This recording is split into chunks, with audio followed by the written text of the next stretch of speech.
There comes a moment in every life where the fire seems to die. The laughter feels hollow, achievements taste like dust. You wake up but you do not feel awake, you move, but you are not alive. And so you ask, why does nothing excite me anymore? My friends, this is not a failure of your mind, nor a flaw in your character. It is a signal from the soul. What you feel is not weakness. It is a call to transformation. And as Carl Jung once taught, we cannot change anything until we accept it. Condemnation does not liberate, it oppresses. Let us explore this modern numbness, not with judgment, but with awareness. There is a quiet exhaustion that no sleep can cure, a heaviness in the chest that lingers no matter how much rest you get. This is not fatigue of the body, it is the weariness of the soul. We spend our days following maps that were never drawn by us. From the moment we are born, we are told who to be, what to value, how to live. Be successful, they say. Fit in. Be realistic. And so we conform. We become what is expected of us. We wear smiles that aren't ours. We pursue goals that do not ignite us. We say yes to things that hollow us out. In time, we begin to forget what we ever wanted for ourselves. This kind of life may look fine on the surface. It may even earn praise, titles, and applause. But the soul knows better. The soul grows tired in a life that is not its own. Carl Jung called this disconnect the failure of individuation, the refusal or inability to live in alignment with one's true self.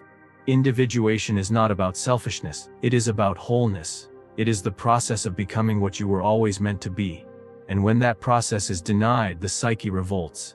It does not shout, it withdraws. The colors fade, the passions die, the future loses its magnetism. This is the numbness you feel. You see, numbness is not always a sign of depression. Sometimes, it is a sign that the path you walk no longer nourishes who you are. The outer life may continue, but the inner world falls silent. The child in you, the curious, imaginative, intuitive child, has gone quiet. Not because they are gone, but because they are tired of being ignored.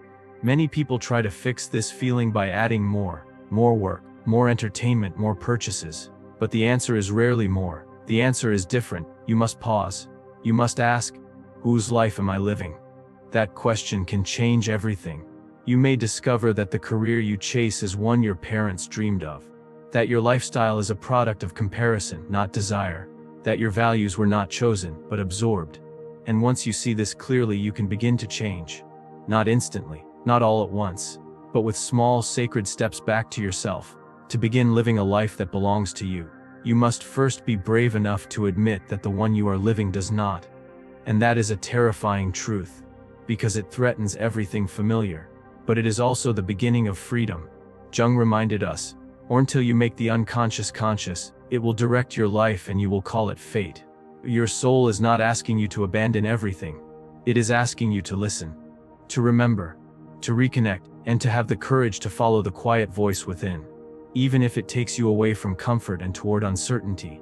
For in that uncertainty lies vitality, authenticity, meaning, joy. So if you feel nothing excites you anymore, perhaps it is because your soul is waiting, not for the world to change, but for you to come home. We live in an age where stimulation is constant. At every moment, something demands our attention.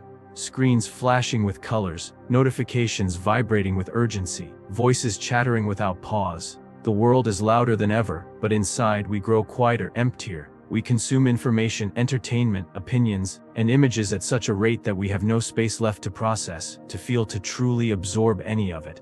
And so, paradoxically, though we are surrounded by more content, more access, more distractions than any generation before us, we feel less alive, less connected, less excited. Why? Because the human psyche was not designed to be constantly stimulated. It was built to reflect, to wander, to feel deeply. Jung understood that the unconscious requires silence to speak. The self, the true core of your being, does not shout over the noise. It waits patiently in stillness. But when every second is filled with scrolling, with binging, with reacting, we never enter that stillness. We never give ourselves the chance to hear what lies beneath the surface. You see, constant stimulation dulls the emotional palate. The highs become less high, the lows more unbearable. Even joy begins to feel manufactured. What once would have sparked genuine wonder now feels like another fleeting post to like, another short-lived laugh from a clip, another song to skip. Our emotions flatten because they are never given the space to deepen. When we are constantly distracted, we avoid our own depths. And this is not accidental, it is often by design.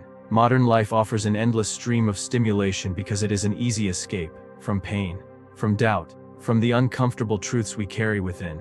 Jung said, "People will do anything, no matter how absurd, to avoid facing their own souls." We run from boredom not because boredom is unbearable, but because in that boredom, we might encounter ourselves. And perhaps that is what terrifies us most, that within us are unresolved longings, unhealed wounds, unlived lives. Endless stimulation is a shield from introspection. But it comes at a steep cost: the loss of awe, the death of silence, and the erosion of meaning. We must understand that feeling deeply requires space, it requires solitude, it requires time. A meaningful life is not built through speed and consumption. It is carved slowly through reflection and presence. Without space to feel, we become emotionally malnourished. We lose contact with the things that once moved us. Art no longer stirs us, nature no longer humbles us, love no longer shocks us with its beauty.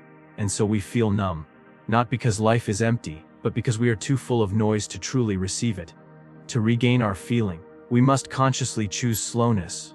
We must disconnect from the unrelenting stream of stimulation and reconnect with the sacred silence within. We must rediscover boredom, not as an enemy but as a doorway to creativity, to intuition, to authentic feeling. Excitement, passion, and inspiration cannot be downloaded. They emerge in the still spaces, the quiet mornings, the undistracted walks, the long conversations with the self. They are born when we stop running from our inner world and begin listening to it. So if you find that nothing excites you anymore, perhaps it is time to stop looking outward and start turning inward. Turn down the volume of the world and allow yourself to feel again. Not the synthetic stimulation of the surface, but the profound, unpredictable pulse of your inner life. That is where true feeling begins. Certainly, here is a deeper, more expansive version of Repressed Emotions Create a Numb Psyche, written in the introspective and philosophical tone of Carl Jung. There is a silent weight that many carry, a heaviness that cannot be seen, but is felt in every step, in every breath, in every attempt to feel alive. This weight is not always grief, nor is it always fear. Often, it is the accumulation of all that has been repressed, emotions buried, truths denied, parts of the self disowned and pushed into the shadows. Modern society teaches us very early what emotions are acceptable and which ones are not. We are taught to smile when we are sad, to stay quiet when we are angry, to appear strong even when we are falling apart. Over time, this becomes second nature. The anger goes unspoken, the grief remains unprocessed, the loneliness is hidden behind constant activity. The desires are tucked away beneath layers of shame. But nothing we repress ever truly disappears. The psyche does not forget, it stores everything, in the unconscious. Carl Jung called this hidden reservoir of our denied emotions and traits the shadow. It contains all that we reject in ourselves, all that we deem unworthy, dangerous, or too painful to face. But the shadow does not stay silent forever. When left unacknowledged, it begins to manifest in our lives, not through words but through symptoms. And one of the most common symptoms is numbness. The psyche, in its effort to protect us from pain, eventually shuts down our capacity to feel anything. Because when we repress anger, we also lose passion. When we bury grief, we also lose joy. When we silence fear, we deaden wonder. Emotions are not isolated, they are interconnected. You cannot selectively numb emotion. To avoid the bad, we also lose access to the good. This is how people become hollow while appearing functional. They go to work, they attend meetings, they scroll through their phones, they laugh at the right moments. But underneath it all, there is a quiet emptiness, a loss of aliveness. This is not laziness. It is not weakness. It is the inevitable result of emotional repression. Jung believed that healing does not come from suppressing what is dark, but by making it conscious. He wrote, "One does not become enlightened by imagining figures of light, but by making the darkness conscious." This is not poetic metaphor, it is psychological truth. If we want to feel again, truly feel, we must face what we have spent years avoiding. This is not an easy path. The emotions buried within us are often raw, intense, and messy, but they are also sacred.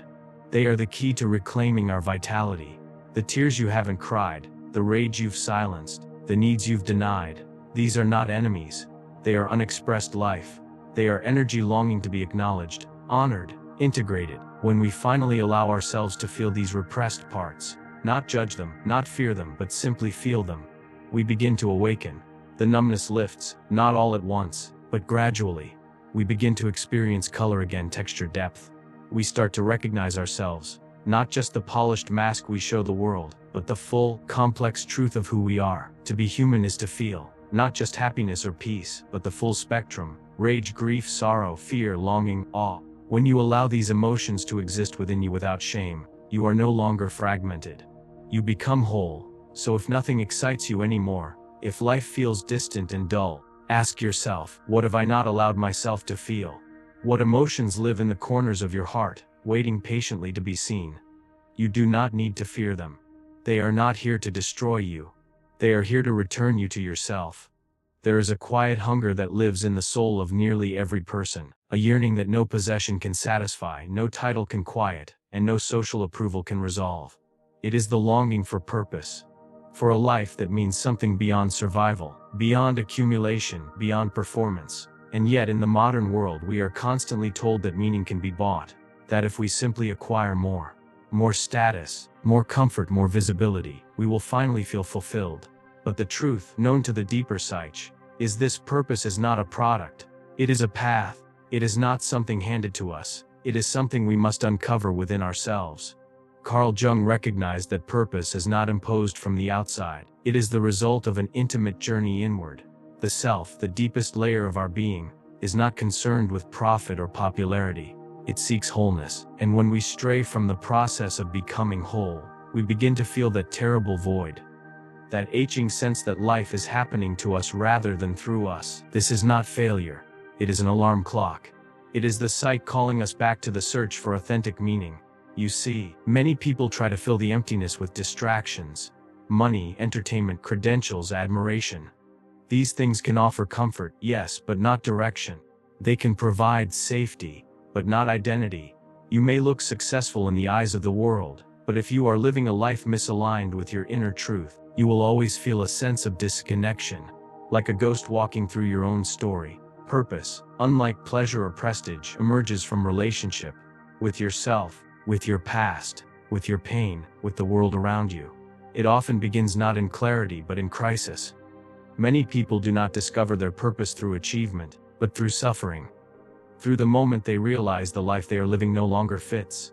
Jung called this the night sea journey, the descent into the unknown, where the ego loses its grip and the deeper self begins to steer. It is in this darkness, this confusion, that something remarkable can happen. You begin to remember, to feel the stirrings of forgotten passions, to notice the small voice beneath the noise. Perhaps it was something you loved as a child. Perhaps it is a cause that moves your heart, or a question that won't let you go. Whatever it is, it does not shout. It whispers. And that whisper is where your purpose begins. Purpose cannot be given to you by others. It is not something you find, like a lost item. It is something you realize as you uncover your authentic self. It lives in your patterns, your dreams, your instincts. Jung believed that the soul knows what it came here to do, but the conscious mind must slow down, turn inward, and listen long enough to understand. And here is what makes purpose so elusive in our world today. It requires stillness, solitude, honesty. It requires that we stop performing and start reflecting. That we ask the difficult questions: who am I beneath the expectations? What pain have I endured that become my offering to others? What truth have I buried that might become my light? This is not a comfortable process. It is not efficient or linear, but it is sacred. For once you begin to live from purpose, your real purpose, you do not just exist. You radiate. You become aligned, energized, authentic. The numbness fades not because your life becomes easy, but because it becomes yours. So if nothing excites you anymore, consider this: perhaps your soul is done being sedated by artificial meaning. Perhaps it is time to stop asking what you should do, and start listening for what is calling you, not from the world, but from within. Because purpose is not a goal, it is a return, a remembering, a reconnection to the reason you are here. There is a strange and quiet state of being that many experience but few understand: numbness. It is not quite sadness, not quite fear. It is the absence of feeling. A dull, heavy fog that blankets the soul. Food has no taste, music has no resonance, goals feel flat, and even love seems distant. And in this condition, people often whisper the same question: oh, what's wrong with me? But I say, what if nothing is wrong? What if the numbness is not a failure, but a signal? Not an ending, but a threshold. Carl Jung taught that the psyche is always seeking wholeness, even when it seems like it's falling apart. The unconscious does not work against you. It calls you, nudges you, whispers to you, not with language but with symptoms. And numbness is one of those whispers. A profound signal from the depths of your being that the way you've been living no longer serves the truth of who you are. When nothing excites you anymore, when the world feels muted and the future holds no magnetism, you are not broken. You are being summoned. Something within you is shifting. The ego, the surface self that strives, performs, and obeys, is loosening its grip, and in that loosening, the deeper self begins to stir. This numbness is the psychic equivalent of winter. Cold, barren, silent, but necessary. The soil lies still not because life has ended, but because life is being restructured underneath. In the same way, your numbness may be the quiet before rebirth. The Psyche, exhausted from living a life not in alignment with its truth, begins to shut down the false. It numbs what is no longer real. It silences what no longer resonates. This is not punishment, it is protection. And more importantly, it is preparation. You are being made ready for something new. Not externally but internally. The self is reorienting. The values that once drove you now ring hollow. The desires that once motivated you now feel forced. The identities you wore now feel like costumes. This is painful, yes, but it is also sacred. Jung called this individuation the process of becoming who you truly are, apart from the roles you've inherited, the scripts you've followed, the masks you've worn. Individuation often begins with a breakdown, not of your mind, but of your illusions. And once those illusions dissolve, you are left in a strange in-between place. Numb, disoriented. This is not a sign to give up, it is a sign to go deeper, to sit with yourself, to ask the hard question, to listen not for answers but for truth. What have I outgrown? What parts of me have I silenced? What life have I constructed that no longer holds meaning? It is in the silence of numbness that the voice of your true self can finally emerge. Not loud, not demanding, but patient, certain, whole. The journey forward is not about forcing excitement or pretending to be okay. It is about honoring this in-between space. Trusting that your soul knows what it is doing, even if your conscious mind does not. It is about slowing down. Not to stop living, but to start living consciously. To step out of the mechanical and into the meaningful. To trade stimulation for depth. To trade control for curiosity. To trade numbness for awakening. Because that is what this truly is. A quiet awakening. Not the fireworks of sudden enlightenment, but the gentle cracking open of your inner world. You are not dead inside. You are not lost. You are becoming. So if you feel numb, do not run. Do not hide. Do not shame yourself. Instead, listen to it. Ask what it is trying to show you. Because deep in your numbness lies the doorway to your next becoming. This is not the end. It is the threshold. And on the other side is not just feeling, but freedom. You are not broken. You are becoming. The numbness you feel is not the death of your soul, but its rebirth. Let it guide you. Not back to comfort, but toward wholeness. What did you do as a child that made the hours pass like minutes? There lies the key to your earthly pursuits. Carl Jung. So ask yourself, what once made your spirit soar? Go there, reclaim it, and the fire will return.